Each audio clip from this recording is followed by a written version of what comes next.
sejahtera, salam sehat buat kita semua. Perkenalkan, saya Suci Megawati. Saya bertugas di Prodi S1 Ilmu Administrasi Negara, Fakultas Ilmu Sosial dan Hukum Universitas Negeri Surabaya. Kali ini kami akan membuat sebuah video pernyataan diri dosen dalam unjuk kerja Tridharma Perguruan Tinggi bidang pengajaran PDD UKTPT. Kami dipercayakan mengampu mata kuliah kepemimpinan, metode penelitian, analisis kebijakan publik, implementasi kebijakan, dan formulasi kebijakan. Kali ini kami akan membahas tentang mata kuliah formulasi kebijakan. Untuk mata kuliah formulasi kebijakan diampu oleh 3 dosen, yakni saya sendiri, kemudian ada rekan saya Ibu Indah Prabawati, SOSMSI, kemudian ada Pak Badrudin Kurniawan, SAP MAP. Sedikit tentang mata kuliah ini, deskripsi dari mata kuliah ini, mata kuliah formulasi kebijakan ini tentang teknik dan praktek formulasi kebijakan. Teknik dan praktek penyusunan policy brief, formulasi kebijakan model-modelnya, yakni ada model kelembagaan, model proses, model kelompok, elit, model rasional, model inkremental, dan model-model lainnya.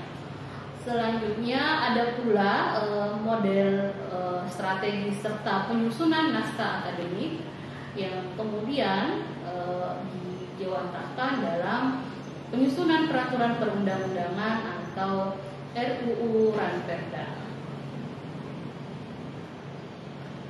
Mata kuliah ini untuk sistem pembelajarannya dilaksanakan secara daring pada pertemuan 1 sampai ke 8, kemudian pertemuan 9 sampai ke 15 secara luring.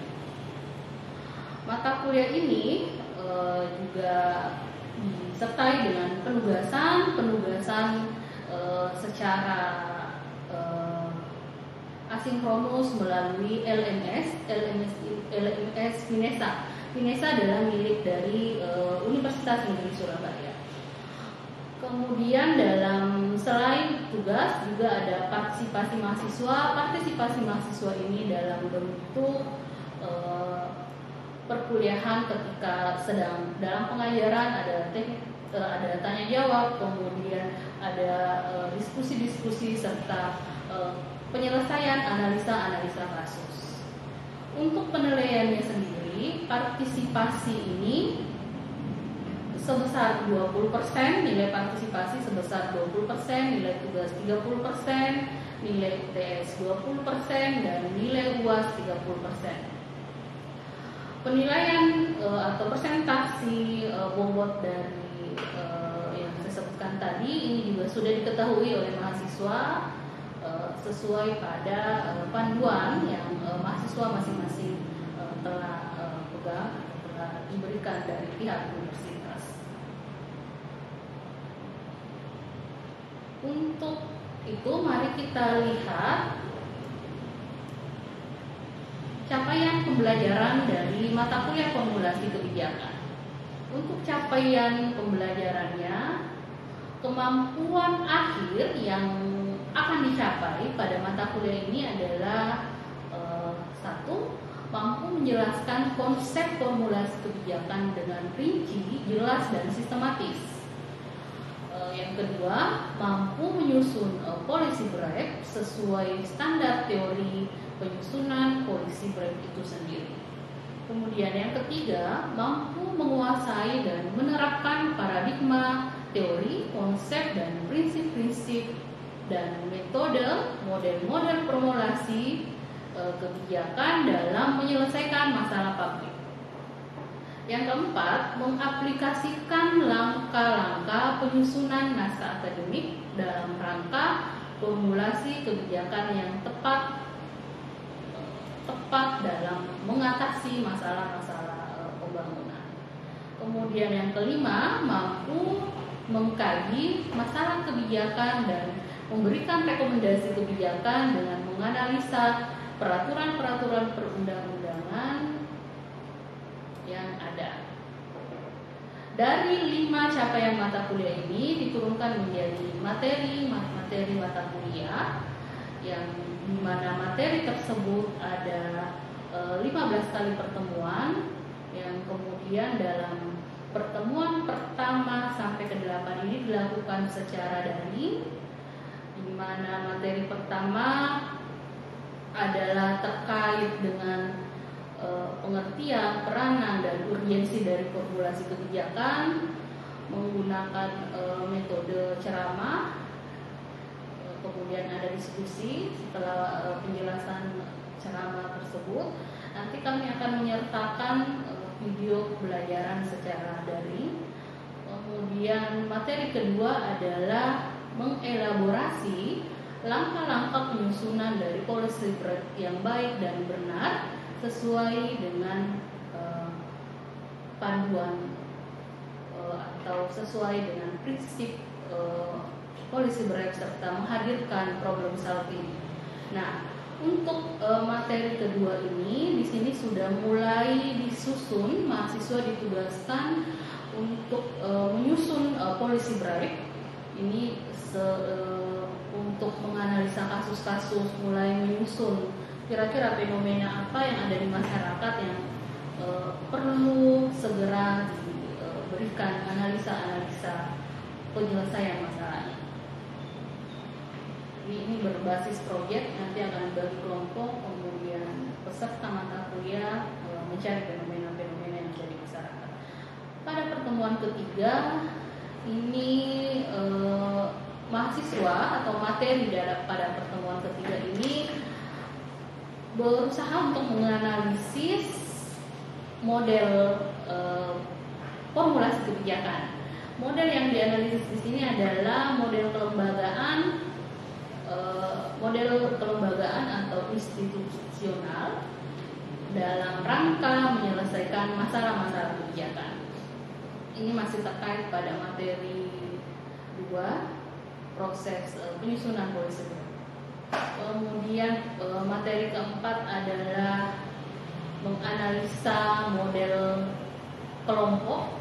Jadi model kelompok pada pertemuan keempat, pertemuan kelima model proses. Jadi teori-teori terkait dengan bagaimana formulasi kebijakan dengan menggunakan model proses. Kemudian pada materi keenam penjelasan terkait formulasi kebijakan dengan menggunakan pendekatan model elit. Pertemuan ketujuh menjelaskan model formulasi kebijakan atau perumusan kebijakan dengan pendekatan model rasional. Selanjutnya pertemuan ke-8 UTS.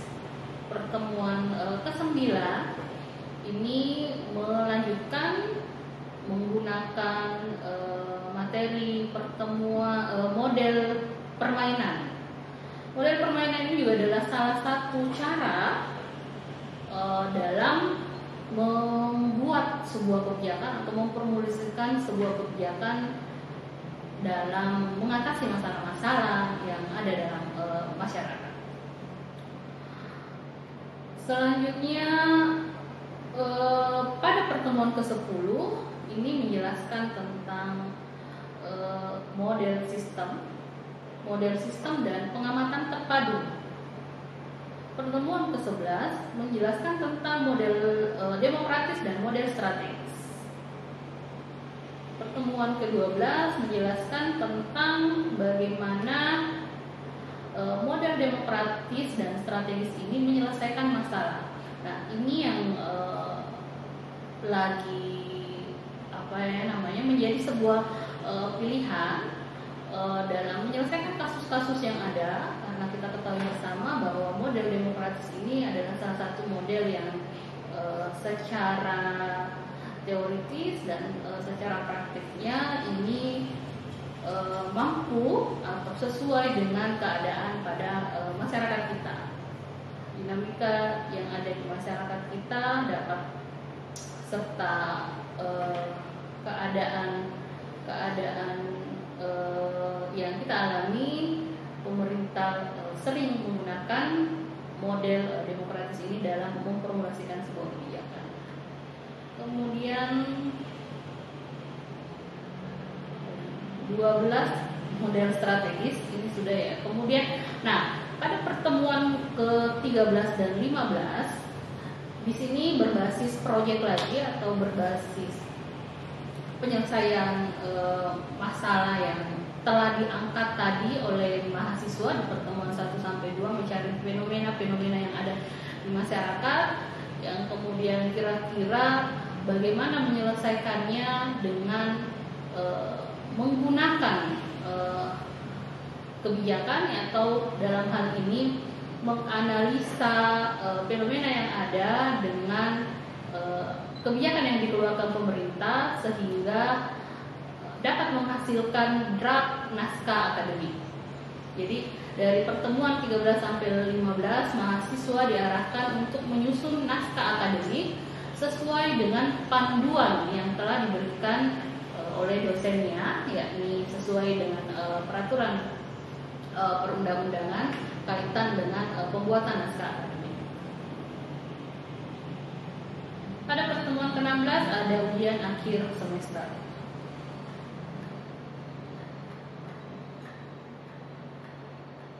Untuk referensinya sendiri, pustaka yang digunakan pada mata kuliah ini ada banyak pustaka, baik dari dalam negeri maupun luar negeri, seperti ada dasar-dasar kebijakan publik, ini dari Agustino 2006, kemudian ada policy brief, pengertian dan efektivitasnya, kemudian ada pula buku formulasi kebijakan pemerintah tentang pembentukan badan usaha milik negara, kemudian ada William dan analisis kebijakan, kemudian ada Yulianto Kagi formulasi dan implementasi kebijakan.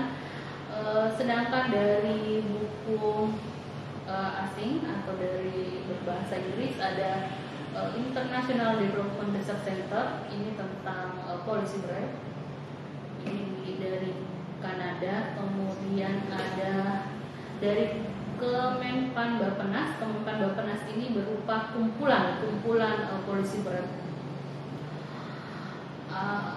Kemudian ada Rian Nugroho, kebijakan publik, formulasi, implementasi dan evaluasi. Kemudian ada dari Irfan Islami, prinsip-prinsip perumusan kebijakan. Serta ada pula panduan-panduan pendukung lainnya yang mahasiswa bisa dapatkan secara online atau banyak e-book ya yang berkaitan dengan formulasi kebijakan. Untuk video pembelajaran akan kami sertakan pada video ini pembelajaran kami di dalam kelas bersama mahasiswa yang dilakukan secara daring melalui Google Meeting.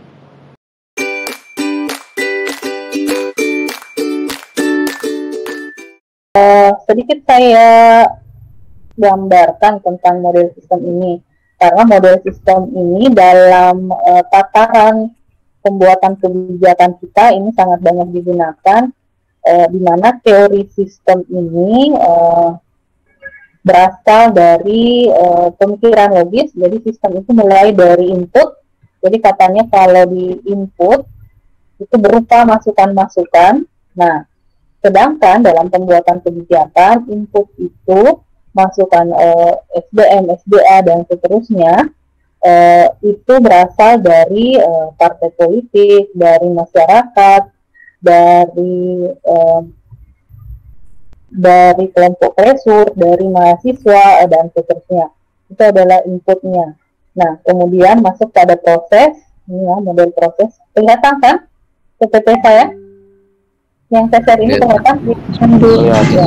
Kelihatan Bu. Oke.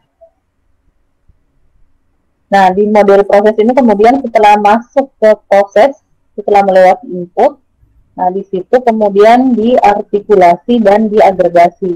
Jadi ada pengertian, artinya aspirasi ini maksudnya gimana sih?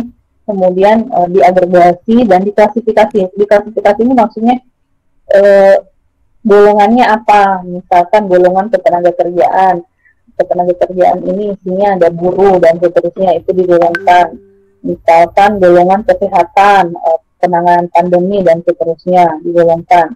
Nah, setelah penggolongan di proses ini dikaitkan lagi dengan keadaan negara dalam hal ini apa yang ingin negara capai melalui visi dan misi presiden, kemudian diturunkan menjadi program kerja presiden yang disebut nawacita kalau sekarang ya. Cocok nggak dengan nawacita? Kemudian dilihat lagi bagaimana postur penganggaran dan seterusnya. Setelah mengalami model kebijakan formulasi, kaitannya adalah model-model formulasi ini merupakan sebuah pijakan dari seorang analis kebijakan atau seorang yang memformulasikan kebijakan, melihat faktor-faktor apa atau hal-hal apa yang urgent diperhatikan untuk kasus tertentu, situasi tertentu, kasusistik atau keadaan yang diperlukan. Kira-kira model yang mana yang tepat digunakan. Nah, model ini sebagai pijakan. Jadi kalau misalkan di model ini isinya ini ada model kelompok ya. Berarti kalau di model kelompok itu yang diperlukan itu bagaimana aturan antar interest group, kemudian diperlukan menata kompromi keseimbangan kepentingan. Kalau di model teori kelompok ini mungkin bisa diterapkan pada saat membuat sebuah kebijakan yang terkait dengan pengaturan kelompok-kelompok masyarakat atau LSM. Ini kan ada undang-undang ormasnya ya, aturan-aturan tentang ormas. Ini perlu digunakan model seperti ini, model teori kelompok. Jadi ini sisa model formulasi kebijakan yang tersedia dicocokkan dengan kebutuhan, dicocokkan dengan situasi kondisi apa, kebijakan apa yang akan dibuat. Itulah gunanya model-model formulasi kebijakan. Nah, setelah model-model ini rampung, kita coba masuk ke model 4.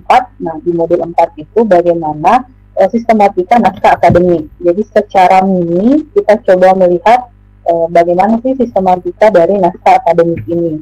Karena naskah akademik inilah nantinya yang menjadi draft awal sebuah kebijakan. Jadi sesimpel itu formulasi kebijakan, alur dari formulasi kebijakan.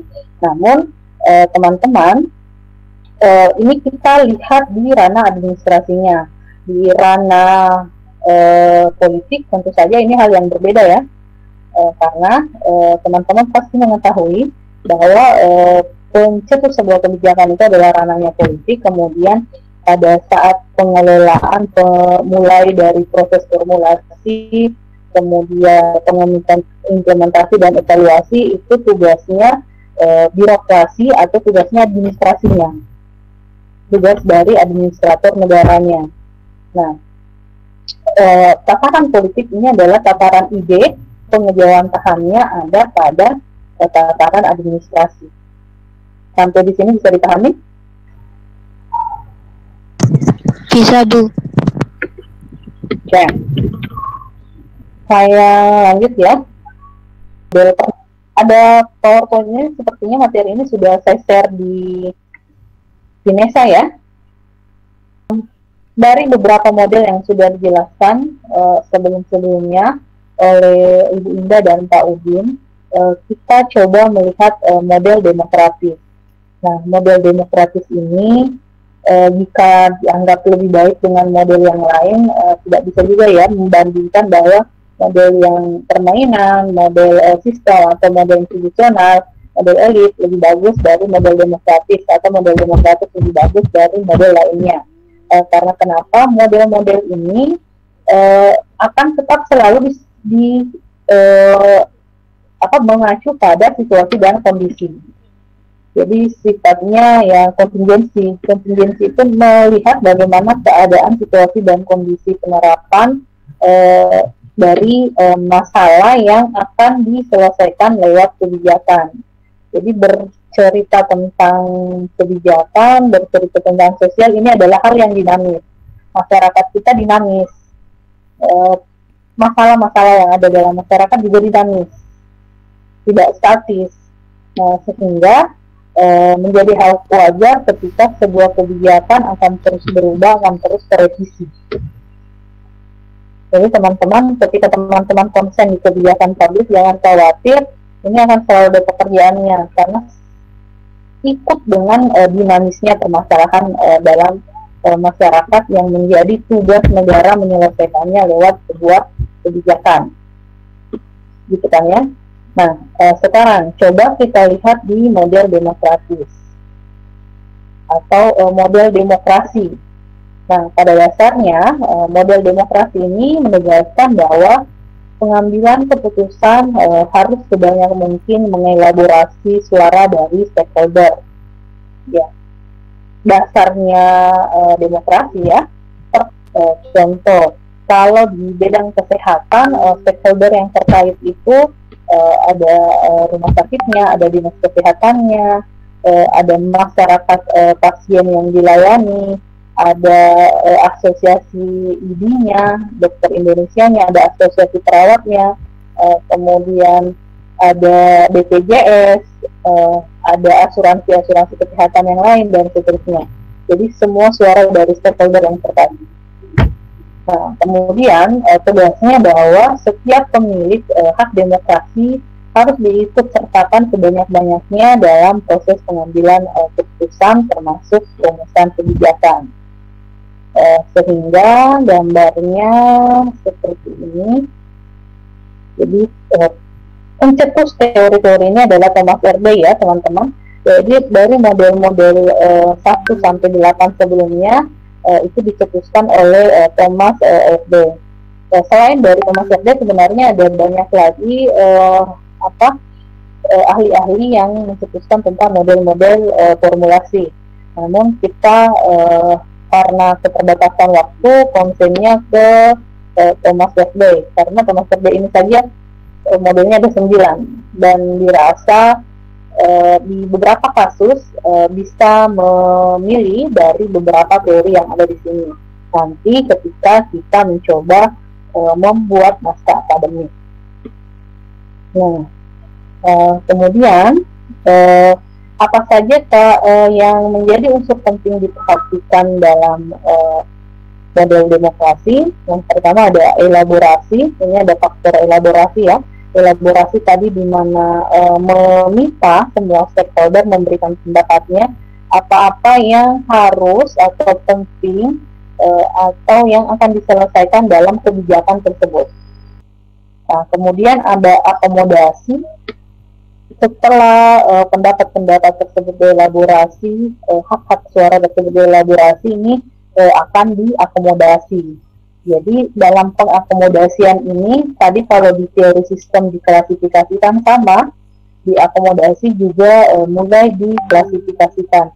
Apa saja yang diakomodir, apa saja yang permasalahannya sama, misalkan pasien kelas 1, pasien kelas 2, pasien kelas 3, sama-sama mengeluhkan lambannya pelayanan di BPJS. Berarti terakomodasi, misalkan terkode ya, lambannya penanganan. Kemudian misalkan rumah sakit keluhannya ya BPJS lama baru membayar rumah sakit tersebut. Jadi terakomodasi, misalkan BPJS BPJS-nya pembayaran atau keuangan atau budgetingnya dan seterusnya. Jadi hasil dari elaborasi ini diakomodasi dengan teknik yang sudah lebih teknis atau lebih spesifik. Nah, setelah dilakukan elaborasi dan akomodasi, tentu saja ini akan masuk pada pemanfaat kebijakan. Jadi kebijakan yang akan dibuat tersebut itu manfaatnya bagaimana, siapa yang menerima manfaat. Jadi ini bisa disebut sebagai konstituen. Konstituen ini kemudian ini masih secara umum ya, turunan dari elaborasi ini konstituen secara umum. Kemudian konstituen ini di model atau dipermak atau tidak berbicara tentang konstituen lagi. Jadi ini berbicara tentang masyarakat, dalam hal ini Kalau levelnya undang-undang berarti masyarakat Indonesia. Kalau levelnya peraturan daerah, Perda, berarti dalam hal ini masyarakat di kabupaten kota tersebut sebagai pemanfaat kebijakan. Jadi yang mengambil manfaat dari kebijakan tersebut.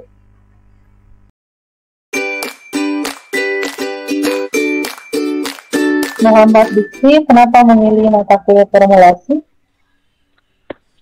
Saya jujur ingin mengetahui Bu cara memformulasikan kebijakan. Kebetulan kan ada juga makul analisis kebijakan dan saya tuh ingin tahu awal mula sebelum menganalisis kebijakan itu apa Bu.